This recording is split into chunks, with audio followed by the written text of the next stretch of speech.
Hello dear student, myself Sanjay sir, physics faculty. Today we'll discuss about NCERT class number 12, chapter number 6, electromagnetic induction. तो student अभी तक जो हमने video lectures किए उसमें हमने चैप्टर नंबर 1 टू लेके 5 तक के हमने सारे चैप्टर कंप्लीट किए। ओके, चैप्टर नंबर 1 और 2 था वो इलेक्ट्रोस्टैटिक ब्रांच का था, मतलब जिसमें हमारा चार्ज रेस्ट पे रहता था।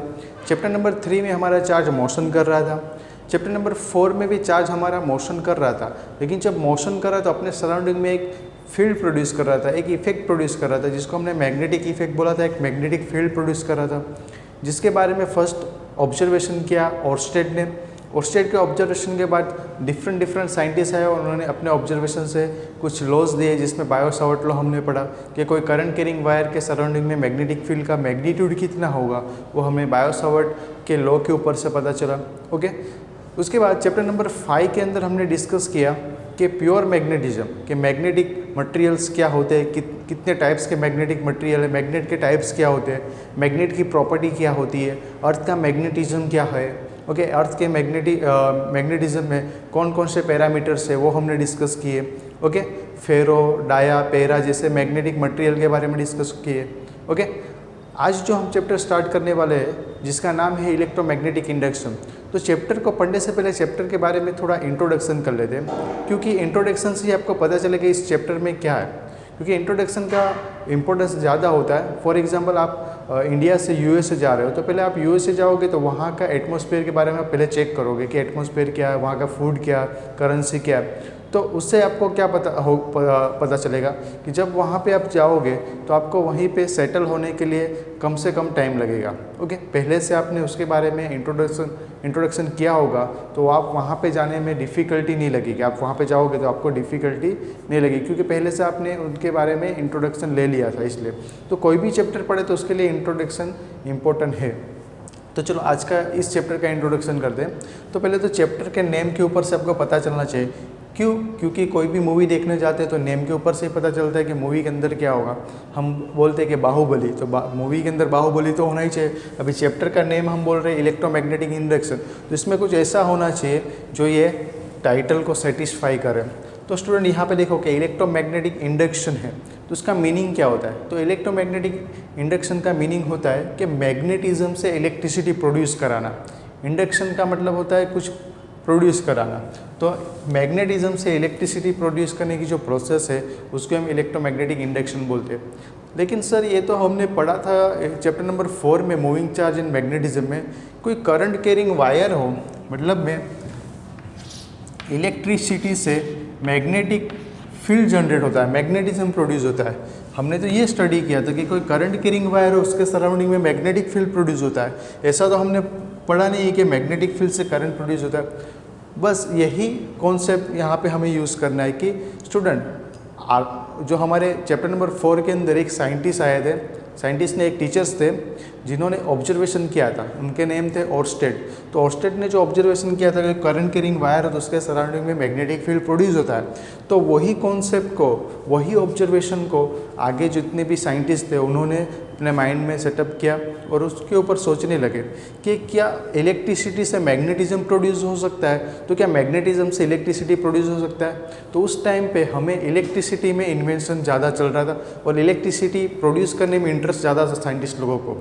तो हमें क्या करना है, इलेक्ट्रिसिटी प्रोड्यूस कराना है, तो कैसे करें। तो उस टाइम पे ये ऑब्जर्वेशन उनके लिए वरदान जैसा हो गया कि वहाँ से उनको पता, मतलब वहाँ से उन्होंने उल्टा सोचा कि करंट से मैग्नेटिज्म प्रोड्यूस हो सकता है, तो क्या मैग्नेटिज्म से करंट प्रोड्यूस हो सकता है, मतलब इलेक्ट्रिसिटी प्रोड्यूस हो सकती है। तो वही कॉन्सेप्ट, वही ऑब्जर्वेशन को फेराडे, हेनरी, मैक्सवेल जैसे साइंटिस्ट लोगों ने उसके ऊपर एक्सपेरिमेंट करना चालू कर दिया। उन्होंने उल्टा सोचा कि इलेक्ट्रिसिटी से मैग्नेटिज्म प्रोड्यूस हो रहा था, क्या मैग्नेटिज्म से हम इलेक्ट्रिसिटी प्रोड्यूस कर सकते हैं। बस वही थॉट, वही थिंग के ऊपर वो क्या करने लगे, ऑब्जर्वेशन करने लगे, एक्सपेरिमेंट करने लगे।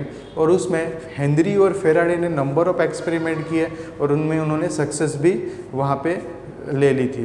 तो आज जो हम इलेक्ट्रिकल मतलब में अप्लायंस यूज़ करते हैं उसके अंदर इलेक्ट्रोमैग्नेटिक इंडक्शन का फिनोमिनन होता ही होता है।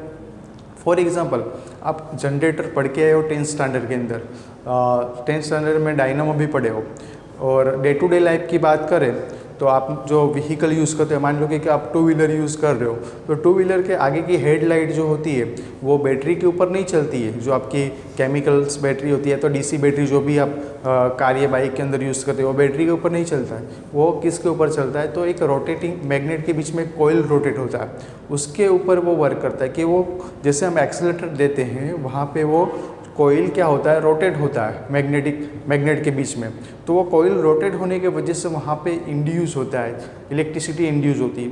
तो वो कॉन्सेप्ट कहाँ से आया, तो कि यहाँ से आया इलेक्ट्रोमैग्नेटिक इंडक्शन के अंदर से। और ये इलेक्ट्रोमैग्नेटिक इंडक्शन किसने दिया, तो कि फेराडे और हेनरी ने अपने एक्सपेरिमेंट से दिया। नंबर ऑफ एक्सपेरिमेंट किए, उसमें से हम कुछ ही एक्सपेरिमेंट यहाँ पे स्टडी करने वाले हैं। ओके स्टूडेंट, क्लियर है। तो फेराडे और हेनरी ने जो एक्सपेरिमेंट किए, उस एक्सपेरिमेंट के ऊपर से आज हम जो भी इक्विपमेंट यूज़ करें, जैसे कि फ़ैन, एसी, जो अल्टरनेटिंग करंट का जो इन्वेंशन हुआ है उसके अंदर भी ये इलेक्ट्रोमैग्नेटिक इंडक्शन ही है। ओके, फिर ट्रांसफार्मर देखा जाए, फिर एसी जनरेटर, सभी जगह पे इंडक्शन होता है, इलेक्ट्रोमैग्नेटिक इंडक्शन होता है। तो बस वो फिनोमिनन को हमें यहाँ पे समझना है, इलेक्ट्रोमैग्नेटिक इंडक्शन को। तो वो समझने के लिए फर्स्ट हमें एक फिजिकल क्वांटिटी की रिक्वायरमेंट रहेगी जिसका नेम है फ्लक्स। तो सर ये फ्लक्स तो हमने पढ़ के आए, तो वापस क्यों फ्लक्स पढ़ना है।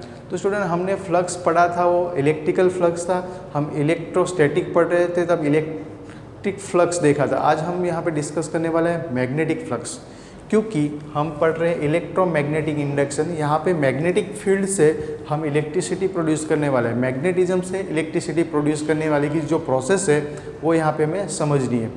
क्लियर है बात। ओके, पहले के टाइम पे क्या था, तो क्या इलेक्ट्रिसिटी का जो स्टडी है, मतलब इलेक्ट्रिकल जो फील्ड है, इलेक्ट्रिक ब्रांच है, उसकी जो स्टडी है वो और मैग्नेटिज्म की जो स्टडी है वो डिफरेंट करते थे।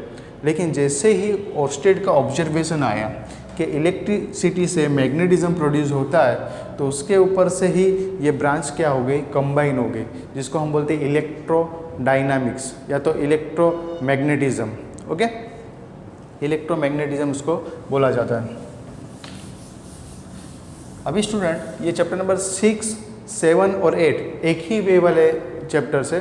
चैप्टर नंबर 6 में हम इंडक्शन की फिनोमिनन समझेंगे डिफरेंट केसेस के अंदर। ओके, उसके बाद चैप्टर नंबर 7 में कि जो इंड्यूस करंट आया वो कैसा होगा, जैसे कि एसी जनरेटर आप लोगों ने 10th स्टैंडर्ड में पढ़ के आओ, तो एसी जनरेटर कैसे वर्क करता है, उसमें जो इंड्यूस करंट है वो कैसा होगा, डीसी होगा या अल्टरनेटिंग होगा, मतलब डायरेक्ट करंट या तो अल्टरनेटिंग करंट होगा, वो सब यहाँ पे हम डिस्कस करने वाले हैं। ओके स्टूडेंट, तो चलो हमें जो रिक्वायरमेंट रहेगी इस चैप्टर के अंदर वो है फ्लक्स। कौन सा फ्लक्स, तो मैग्नेटिक फ्लक्स। तो मैग्नेटिक फ्लक्स समझने के लिए पहले आपको इलेक्ट्रिकल फ्लक्स पता होना चाहिए। स्टूडेंट आप लोगों ने इलेक्ट्रिकल फ्लक्स चैप्टर नंबर 1 में पढ़ा है। Okay, electric flux. तो इलेक्ट्रिक फ्लक्स की बात करें तो फ्लक्स को हम फाई से डिनोट करते हैं, और इलेक्ट्रिकल और मैग्नेटिक दोनों की बात करने वाले हैं तो हम इलेक्ट्रिकल को फाई ई से डिनोट करते हैं, और वो था आपका E vector dot A vector था। क्लियर है। डॉट प्रोडक्ट निकालते थे तो हम क्या लिखते थे, डॉट प्रोडक्ट निकलेगा तो क्या आएगा, कोस थीटा आएगा, तो हम लिख सकते हैं ई ए कोस थीटा। क्लियर। तो ये आपका इलेक्ट्रिकल फ्लक्स था। फ्लक्स से आपको क्या पता चलता है कि कितने अमाउंट में फील्ड लाइन, कोई मतलब में हम इलेक्ट्रिकल फ्लक्स में देखा तो कोई पर्टिकुलर एरिया के अंदर से कितनी फील्ड लाइन पास हो रही है, तो वो क्वांटिटी को हम बोलते थे इलेक्ट्रिकल फ्लक्स।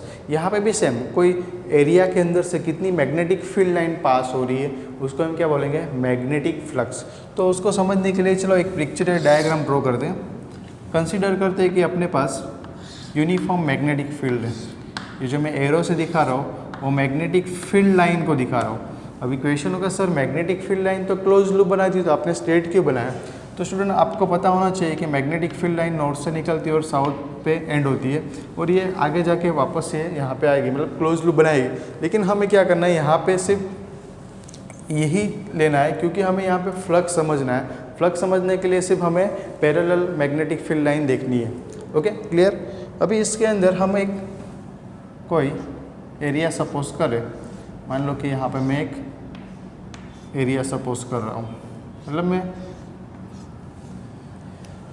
ये आपके पास एक स्क्वायर ले लेते हैं, या तो रेक्टेंगुलर कोई लिया तो कोई भी एक, यहाँ पे हमने एरिया सपोज किया। अभी इस कोइल में से इस कोइल का जो एरिया वेक्टर होगा वो कहाँ पे होगा? एरिया एक स्केलर क्वांटिटी है, लेकिन जब उसको हम एरिया वेक्टर बोलते हैं तब उसको हमें एज अ वेक्टर क्वांटिटी लेना पड़ता है। स्टूडेंट, आप लोगों को पता हो तो कोई भी प्लेन होता है, कोई भी सरफेस होता है, उस सरफेस का एरिया वेक्टर ऑलवेज उसके नॉर्मल हो रहता है। फॉर एग्जांपल ये मेरा सरफेस है, तो इस सरफेस का एरिया वेक्टर कहाँ पे होगा? इस डायरेक्शन में होगा, यहाँ पे इस डायरेक्शन में। सरफेस के परपेंडिकुलर ही एरिया वेक्टर रहता है। ओके, एरिया वेक्टर लेंगे तो वो वेक्टर क्वांटिटी और एरिया को लेते तो एज अ स्केलर क्वांटिटी, लेकिन स्पेशल केस में हमें एरिया को एज अ वेक्टर क्वांटिटी ले सकते हैं। तो यहाँ पे एरिया वेक्टर वो वेक्टर क्वांटिटी है और उसकी डायरेक्शन सरफेस के नॉर्मल या तो परपेंडिकुलर होती है।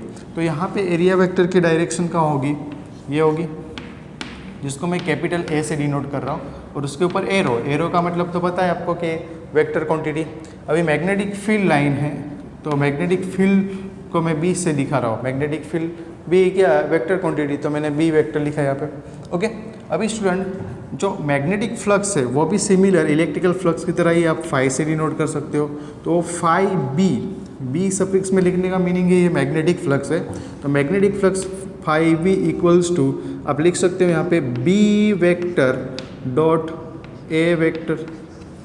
स्टूडेंट, कुछ रेफरेंस बुक्स में यहाँ पे एस वेक्टर भी लिया है, वो सरफेस मतलब सरफेस के ऊपर से लिया है, वो एरिया को ही डिनोट कर रहे हैं। ओके, एरिया को आप एस से डिनोट कर सकते हो। मैंने ये नॉर्मली ए से डिनोट किया है यहाँ पे, उसमें गलत नहीं है। ओके, अभी डॉट प्रोडक्ट निकाल दे तो यहाँ पे क्या आएगा? कोस थीटा आएगा। तो आप लिख सकते हो बी ए कोस थीटा। क्लियर? अभी इसमें डिफरेंट केसेस होते हैं जो आपके आगे जाके जो थियरीज पढ़ने वाले हो, या तो एमसीक्यू या कॉम्पिटिटिव के कोई भी न्यूमेरिकल्स होंगे, उसमें ये वाली चीज़ आपको यूज़फुल होगी। तो ये स्पेशल केस आपको याद रखने हैं। स्पेशल केस में फर्स्ट केस ले लेते हैं, चलो केस नंबर 1, जिसमें कंसिडर करो कि मैग्नेटिक फील्ड और एरिया वेक्टर दोनों केस से पैरेलल है। देखो ये वाले केस में एरिया वेक्टर और मैग्नेटिक फील्ड दोनों पैरेलल है, तो उस केस में थीटा क्या बनेगा? ये थीटा किसके बीच का एंगल था? तो थीटा था एरिया वेक्टर और मैग्नेटिक फील्ड के बीच का एंगल है। तो यहाँ पे दोनों पैरेलल है, इसका मतलब ये एंगल कितना हो जाएगा? 0 हो जाएगा। ओके, तो फॉर्मूला अपना क्या हो जाएगा? देखो फॉर्मूला बनेगा आपका phi B equals to B A cos 0, और कॉस 0 होता है 1, तो आप लिख सकते हो बी ए जो आपकी मैक्सिमम वैल्यू है। क्लियर? तो मैक्सिमम मैग्नेटिक फ्लक्स कब आएगा? जब फील्ड और मैग्नेटिक फील्ड और एरिया वेक्टर दोनों पैरेलल होंगे तब। ओके, अभी केस नंबर 2 देखते हैं। केस नंबर 2 कि आपका एरिया वेक्टर धीरे धीरे हम चेंज कर रहे हैं, तो उस केस में मतलब आप ये फ्रेम को चेंज करते जाओ तो एंगल भी चेंज होते जाएगा। कंसिडर करो कि मैग्नेटिक फील्ड और एरिया वेक्टर दोनों परपेंडिकुलर है, तो केस कैसा हो गया? देखो पहले मैग्नेटिक फील्ड इस तरफ थी, तो आपका फ्रेम इस तरफ था, फ्रेम ऐसे रखा था, एरिया वेक्टर भी इसी डायरेक्शन में, मैग्नेटिक फील्ड की डायरेक्शन में, तो थीटा आपका 0, थीटा 0, तो उस केस में मैग्नेटिक फ्लक्स क्या आएगा? मैक्सिमम। ओके, क्योंकि number of magnetic field line इसमें से पास हो गई, number of magnetic field line pass होगी तो फ्लक्स भी बढ़ेगा। ओके, क्योंकि इलेक्ट्रिकल फ्लक्स में भी हमने देखा था कि number of electrical field line कोई एरिया में से पास होती है तो उसको हम फ्लक्स बोलते हैं, और जितनी ज़्यादा number of field line pass होगी उतना ज़्यादा फ्लक्स बढ़ेगा। क्लियर? और सेकंड केस में देखो कि आपका जो फ्रेम है वो ऐसे हो गया एरिया वेक्टर्स के परपेंडिकुलर, तो एरिया वेक्टर इस तरफ और मैग्नेटिक फील्ड इस तरफ, तो एंगल कितना बनेगा? 90 डिग्री। तो चलो डायग्राम से भी समझ लेते हैं यहाँ पे कि ये मैग्नेटिक फील्ड तो वही है, ये मैग्नेटिक फील्ड की डायरेक्शन, और आपका एरिया वेक्टर इस तरफ, ये एरिया वेक्टर और ये मैग्नेटिक फील्ड, दोनों के बीच में एंगल कितना दिख रहा है? 90, दोनों परपेंडिकुलर है, तो थीटा 90 डिग्री। तो फॉर्मूले के according magnetic flux phi B equals to B A cos 90, cos 90 होता है 0, तो मैग्नेटिक फ्लक्स आपका आ जाएगा 0। Clear? Third case. Okay, third case है आपका केस नंबर 3, जिसमें मैग्नेटिक फील्ड लाइन वही डायरेक्शन में रखते हैं, हम फ्रेम को रोटेट करा रहे हैं। ओके, फ्रेम को रोटेट करा के हमने इस तरफ ले लिया, एरिया वेक्टर इस तरफ और मैग्नेटिक फील्ड इस तरफ है, ये मैग्नेटिक फील्ड की डायरेक्शन। तो एंगल कितना बनेगा, थीटा 180 बनेगा। ओके, क्यों 180? तो कि मैग्नेटिक फील्ड और एरिया वेक्टर एंटी पैरेलल है। ओके, अपोजिट डायरेक्शन में एरिया वेक्टर है, तो उस केस में थीटा आपका 180 बनेगा। और फ्लक्स का formula phi b equals to B A cos 180, cos 180 होता है -1, तो फ्लक्स आपका क्या आएगा, नेगेटिव आएगा, -b है। क्लियर? तो ये जो केस है वो आपके कॉम्पिटिटिव और एमसीक्यू के लिए इंपॉर्टेंट है। ऐसे तो ये टॉपिक है आपका magnetic flux phi b। Okay, ये आपका टॉपिक का नेम है मैग्नेटिक फ्लक्स।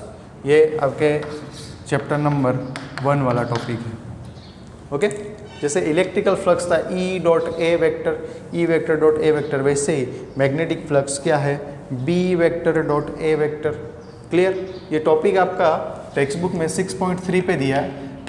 पहले टॉपिक मैंने इसलिए लिया क्योंकि इसके बाद जो हम पढ़ने वाले हैं, जितने भी टॉपिक करें उसमें इसका पहले यूज़ होगा, इसलिए हम इसको पहले समझ लेते। ऑलरेडी आप लोगों ने चैप्टर नंबर 5 में डिस्कस किया ही होगा, फिर भी इस चैप्टर के अंदर इसकी रिक्वायरमेंट आएगी, इसलिए एक बार रिकॉल कर लिया। अच्छे से नोट कर लो। इसके बाद हम फेराडे के लॉ देखते हैं और फेराडे के एक्सपेरिमेंट देखेंगे।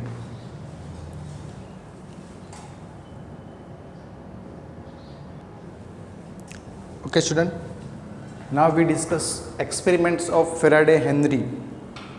Okay, experiment of Faraday and Henry, जो फेराडे और हेनरी ने एक्सपेरिमेंट किए थे उसके बारे में डिस्कस करेंगे। लेकिन जो अपनी हमने प्रीवियसली डिस्कस किया, क्या डिस्कस किया हमने, तो कि फ्लक्स के बारे में डिस्कस किया। तो फ्लक्स का यूनिट और डायमेंशनल फॉर्मूला लिख लेते हैं पहले। तो स्टूडेंट, हमने यूनिफॉर्म मैग्नेटिक फील्ड के अंदर क्या किया था, कोई एरिया को सपोज किया था, इसे एरिया वेक्टर ए और ये मैग्नेटिक फील्ड। तो मैग्नेटिक जो फ्लक्स था वो हमारे पास है phi b equals to B vector dot A vector, और उसका जो फॉर्मूला बना phi b equals to B A cos theta. Okay, ये फॉर्मूला बना। ये तो यूनिफॉर्म मैग्नेटिक फील्ड है। अभी सर क्वेश्चन होता है कि सब मैग्नेटिक फील्ड यूनिफॉर्म ना हो और जो एरिया हो वो भी यूनिफॉर्म ना हो, ओके, इनइवन शेप का हो, ओके, आर्बिट्रेरी कोई भी शेप का हो, तो उस केस में क्या करें। तो देखोगे मैग्नेटिक फील्ड में दिखा देता हूँ, नॉन यूनिफॉर्म मैग्नेटिक फील्ड, ये नॉन यूनिफॉर्म मैग्नेटिक फील्ड है, ये नॉन यूनिफॉर्म मैग्नेटिक फील्ड है। यहाँ पे मैग्नेटिक फील्ड की इंटेंसिटी ज़्यादा होगी। चलो इससे अच्छे से, ओके, यहाँ पे मैग्नेटिक फील्ड लाइन क्लोज है, इसके मतलब यहाँ पे मैग्नेटिक फील्ड की स्ट्रेंथ ज़्यादा है। ये आपका नॉर्थ पोल हो गए और ये साउथ पोल, क्योंकि मैग्नेटिक फील्ड लाइन नॉर्थ से निकलती है और साउथ से वापस वो, मतलब नॉर्थ से स्टार्ट होती है और साउथ से फिर के वापस कहाँ पे आएगी, नॉर्थ पे, मतलब वो क्लोज लूप बनाएगा। क्लियर? आउटसाइड मैग्नेट के आउटसाइड में मैग्नेटिक फील्ड लाइन की जो डायरेक्शन होती है वो नॉर्थ टू साउथ होती है।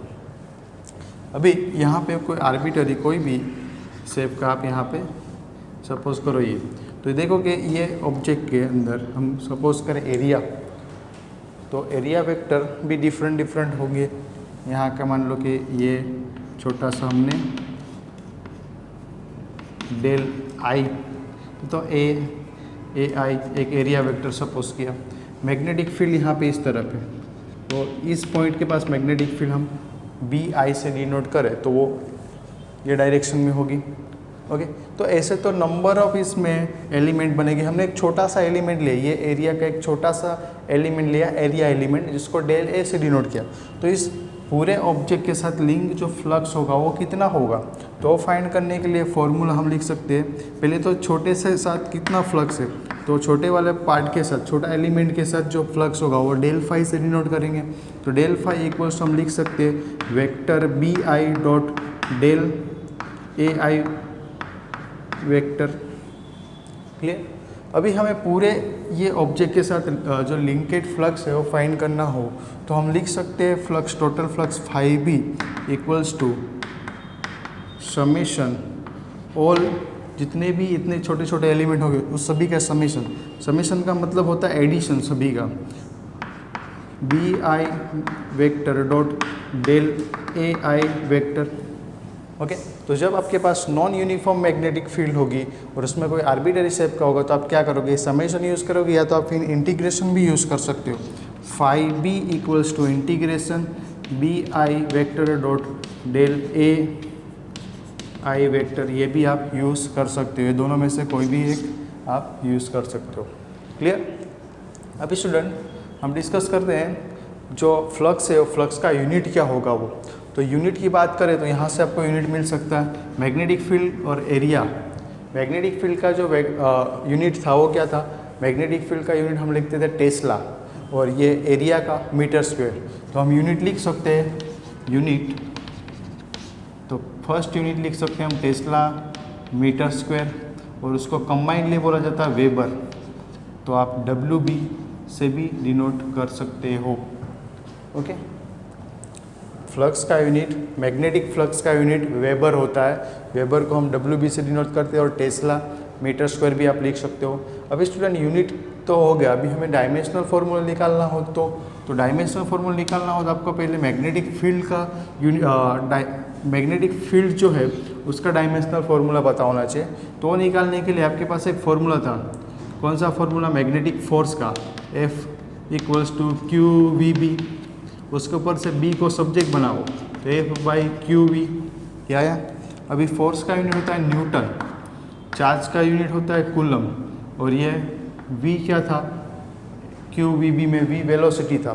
तो वेलोसिटी का मीटर पर सेकंड, मीटर पर डिनोमीटर का डिनोमीटर न्यूमरेटर में, तो न्यूटन सेकंड अपॉन कूलम का क्या होता है एम्पियर सेकंड और ये मीटर, सेकंड सेकंड कट, तो न्यूटन पर एम्पियर मीटर ये आया। ओके, अभी न्यूटन को भी आप सिंप्लीफाई कर सकते हो kg metre per second square, mass into acceleration force, force का यूनिट न्यूटन हो गया, kg metre per second square into 1/, ampere metre, metre metre cancel out.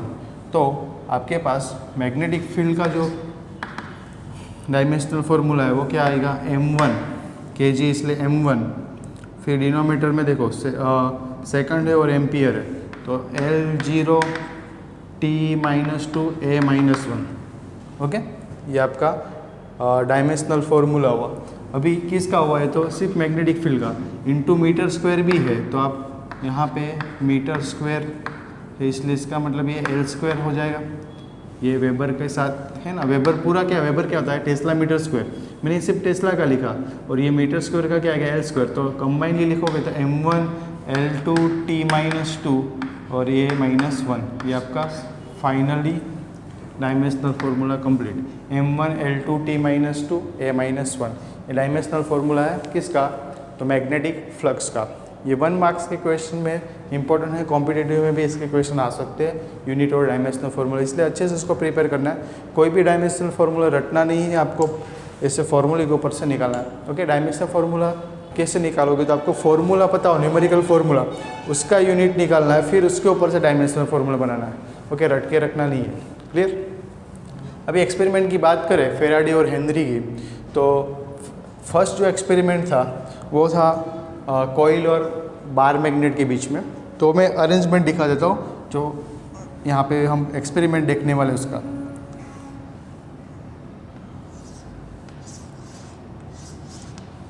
Okay, ऐसे कॉइल थी, कॉइल को एक मूविंग कॉइल गैल्वेनोमीटर के साथ कनेक्ट किया जाता है। ये गैल्वेनोमीटर है, ये कॉइल को ऐसे कनेक्ट किया जाता है। अभी यहाँ पे ये एक्सपेरिमेंट नंबर 1, ओके, और उसके पास में एक बार मैग्नेट, ओके, इसका ये नॉर्थ पोल, ये साउथ पोल, बार मैग्नेट को रिलेटिव मोशन करवाते हैं। अभी हमें पता है कि जो बार मैग्नेट है तो उसमें मैग्नेटिक फील्ड लाइन जो है वो कहाँ स्टार्ट होगी, magnetic field line always start होती है नॉर्थ पोल से। तो मतलब यहाँ से मैग्नेटिक फील्ड लाइन ऐसे निकलेगी बाहर की तरफ, ऐसे बाहर की तरफ मैग्नेटिक फील्ड लाइन निकलेगी, ओके, और ये आगे जाके क्लोज लूप बनाएंगे इसे। ओके, तो इनिशियल में जो एक्सपेरिमेंट किया था उसमें क्या किया, तो कि वी वेलोसिटी से कहाँ पे तरफ ला रहे थे, कि कोयल की तरफ ला रहे थे। तो उसी टाइम ऑब्जर्वेशन हुआ कि जब बार मैग्नेट को कोयल की तरफ लेके आ रहे हैं, ओके, ये जो बार मैग्नेट है उसको कोइल के पास लेके आ रहे हैं, उस टाइम पे क्या होगा, तो क्या कोइल के साथ जो लिंक होने वाली मैग्नेटिक फील्ड है वो इंक्रीज़ हो रही है। ओके, यहाँ पे मैग्नेटिक फील्ड जो है वो क्या हो जाएगी, मैग्नेटिक फील्ड लाइंस इंक्रीज होगी इसके साथ लिंक होने वाली, तो यहाँ का फ्लक्स बढ़ेगा। ओके, फ्लक्स में चेंज आएगा, तो यहाँ पे कुछ डिफ्लेक्शन शो करेगी। इनिशियल में जब v वेलोसिटी क्या थी, 0 थी, मतलब वे बार मैग्नेट और कोयल दोनों रिलेटिवली कैसे थे, रेस्ट पे थे। यहाँ पे हमने क्या किया, कोयल को स्टेशनरी रखा और बार मैग्नेट को उसकी तरफ लेके आ रहे हैं, मोशन करवा रहे हैं। तो उस केस में क्या हुआ, तो कि यहाँ पे एक डिफ्लेक्शन शो किया इस डायरेक्शन में। पहले इनिशियल में आपको पता है कि जो गैल्वेनोमीटर होता है उसमें बीच में 0 होता है और दोनों साइड पॉइंटर होते हैं, मतलब दोनों साइड स्केल होते हैं, पॉइंटर नहीं। मतलब इनिशियल में ये 0 पे दिखाएगा डिफ्लेक्शन, फिर जैसे ही यहाँ पे हम बार मैग्नेट को लेके आते हैं नज़दीक, तो मैग्नेटिक फील्ड लाइन बढ़ने के वजह से यहाँ पे इंडक्शन के वजह से ये जो डिफ्लेक्शन है कहीं यहाँ पे लेके जाएगा। ओके, फिर जैसे ही हम उसको दूर लेके जाते हैं कोइल से, तो डिफ्लेक्शन की डायरेक्शन भी चेंज हो जाती है यहाँ पे। और जो यहाँ पे पोल्स है उसको चेंज करो, साउथ और नॉर्थ कर दो, तो पहले देखो कि पहले डिफ्लेक्शन पास लेके आ रहे तो डिफ्लेक्शन इस तरफ था, दूर ले जा रहे तो डिफ्लेक्शन इस तरफ हुआ। तो जब हमने नॉर्थ साउथ रखा तो डिफ्लेक्शन में भी क्या आ गया, चेंजेस आए इससे, कि पास ले तो डिफ्लेक्शन उस तरफ और दूर ले जा तो डिफ्लेक्शन उसकी तरफ ही जा रहा है। मतलब में डिफ्लेक्शन की जो डायरेक्शन है वो अपोजिट हो रही है। यहाँ पे जब नॉर्थ पोल को लेके आ रहे थे तो डिफ्लेक्शन मान लो कि लेफ्ट साइड पे दिखा रहा था, फिर वापस दूर लेके जा रहे तो वो कहाँ पे दिखाएगा, राइट साइड पे। लेकिन पोल चेंज कर देंगे तो पहले वो राइट साइड पे दिखाएगा, लेके आएंगे पास तक, और फिर दूर लेके जाएंगे तो क्या होगा, वो लेफ्ट साइड पे दिखाएगा। तो मतलब ये अब डायरेक्शन अपोजिट दिखाएगा यहाँ पे जो डिफ्लेक्शन की है।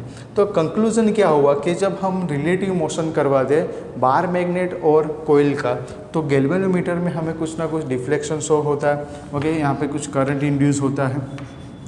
तो ये कैसे पॉसिबल है, तो कि जब हम रिलेटिव मोशन करते हैं बार मैग्नेट और कोइल का, रिलेटिव मोशन का मतलब क्या होता है कि कोइल के रिस्पेक्ट में बार मैग्नेट क्या होना चाहिए, मोशन में होना चाहिए, या तो बार मैग्नेट स्टेशनरी हो और कोइल क्या करे, उसके रिस्पेक्ट में मोशन करे, तो उसको रिलेटिव मोशन बोलते हैं। यहाँ पे केस में क्या है, तो हमारा कोइल स्टेशनरी है और बार मैग्नेट कैसा हो रहा है, तो क्या मोशन कर रहा है उसके रिस्पेक्ट में, तो ये रिलेटिव मोशन हुआ, एक दूसरे के रिस्पेक्ट में रिलेटिव मोशन करवा रहे हैं हम। तो देखो कि यहाँ पे हमारा कोइल स्टेशनरी है और बार मैग्नेट मोशन कर रहा है। तो बार मैग्नेट जैसे ही पास आ रहा है, मैग्नेटिक फील्ड लाइन इंक्रीज हो रही है। मैग्नेटिक फील्ड लाइन बढ़ने से क्या होगा, तो क्या फ्लक्स में चेंजेस होगा। मैग्नेटिक फील्ड में चेंजेस कब आएगा, जब मैग्नेटिक फ्लक्स में चेंजेस कब आएगा, जब मैग्नेटिक फील्ड में चेंजेस होगा, या तो एरिया में चेंजेस होगा या तो थीटा में चेंजेस होगा। अभी मैग्नेटिक फील्ड में चेंजेस कब कैसे करा सकते हैं, तो क्या मैग्नेट को पास लेके या दूर लेके जाके हम मैग्नेटिक फील्ड के अंदर चेंजेस करवा सकते हैं। तो चेंज के वजह से फ्लक्स में चेंज आता है, और फ्लक्स का चेंज ही यहाँ पे हमें क्या देगा, इंड्यूस करंट देगा, इंड्यूस ईएमएफ देगा। क्लियर। तो यहाँ पे कुछ डिफ्लेक्शन शो करा है, इसका मतलब गैल्वेनोमीटर क्या है, तो गैल्वेनोमीटर से हम करंट सेंस करते हैं, करंट की डायरेक्शन को डिटेक्ट करते हैं। कि वो एक डिटेक्ट करने के लिए हम गैल्वेनोमीटर का यूज़ करते हैं कि कोई सर्किट में करंट किस डायरेक्शन में फ्लो कर रहा है, वो चेक करने के लिए हम गैल्वेनोमीटर का यूज़ करते हैं। तो ये फेराडे का फर्स्ट एक्सपेरिमेंट था जिसमें रिलेटिव मोशन करवा रहे थे, किसके साथ, तो कि बार मैग्नेट और कोइल के साथ। ओके, बार मैग्नेट और कोइल का रिलेटिव मोशन करवा रहे थे। तो उस केस में उनको कुछ डिफ्लेक्शन दिखा, कुछ इंड्यूस करंट दिखा। एक्सपेरिमेंट नंबर 2 में क्या किया, तो कि रिलेटिव मोशन बार मैग्नेट और कोइल के बीच में नहीं किया, दो कोइल के बीच में ही किया। तो वो क्या था सेटअप, वो देख लेते हैं। तो ये फर्स्ट कोइल,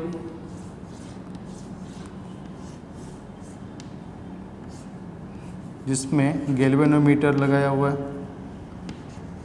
ओके, ये गैल्वेनोमीटर, और यहाँ पे एक दूसरी कोइल,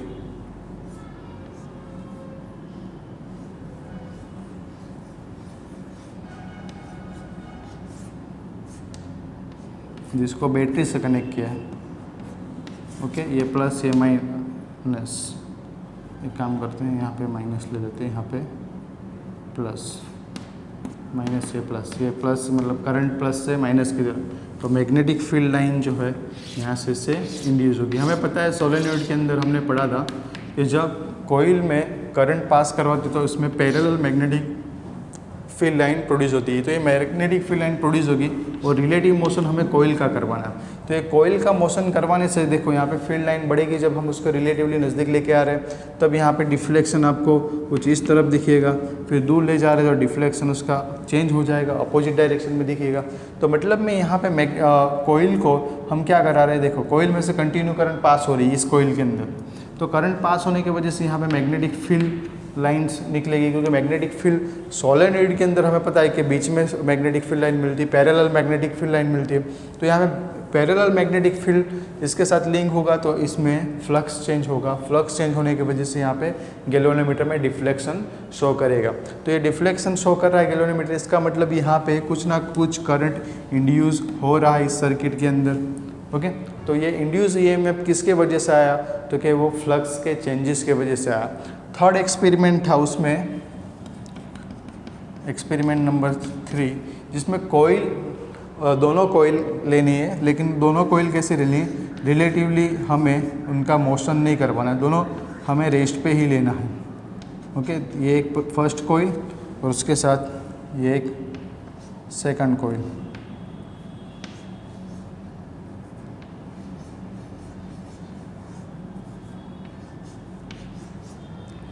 लेकिन यहाँ पे हमें एक टेप की का यूज़ करना है। ये C1 कोयल 1 और ये कोयल 2, C1 C2 लिखना है आपको, यहाँ पे C1 ये C2। अभी देखो कि जब इनिशियल में यहाँ पे हमने की को टेप नहीं किया है, ये आपकी की है।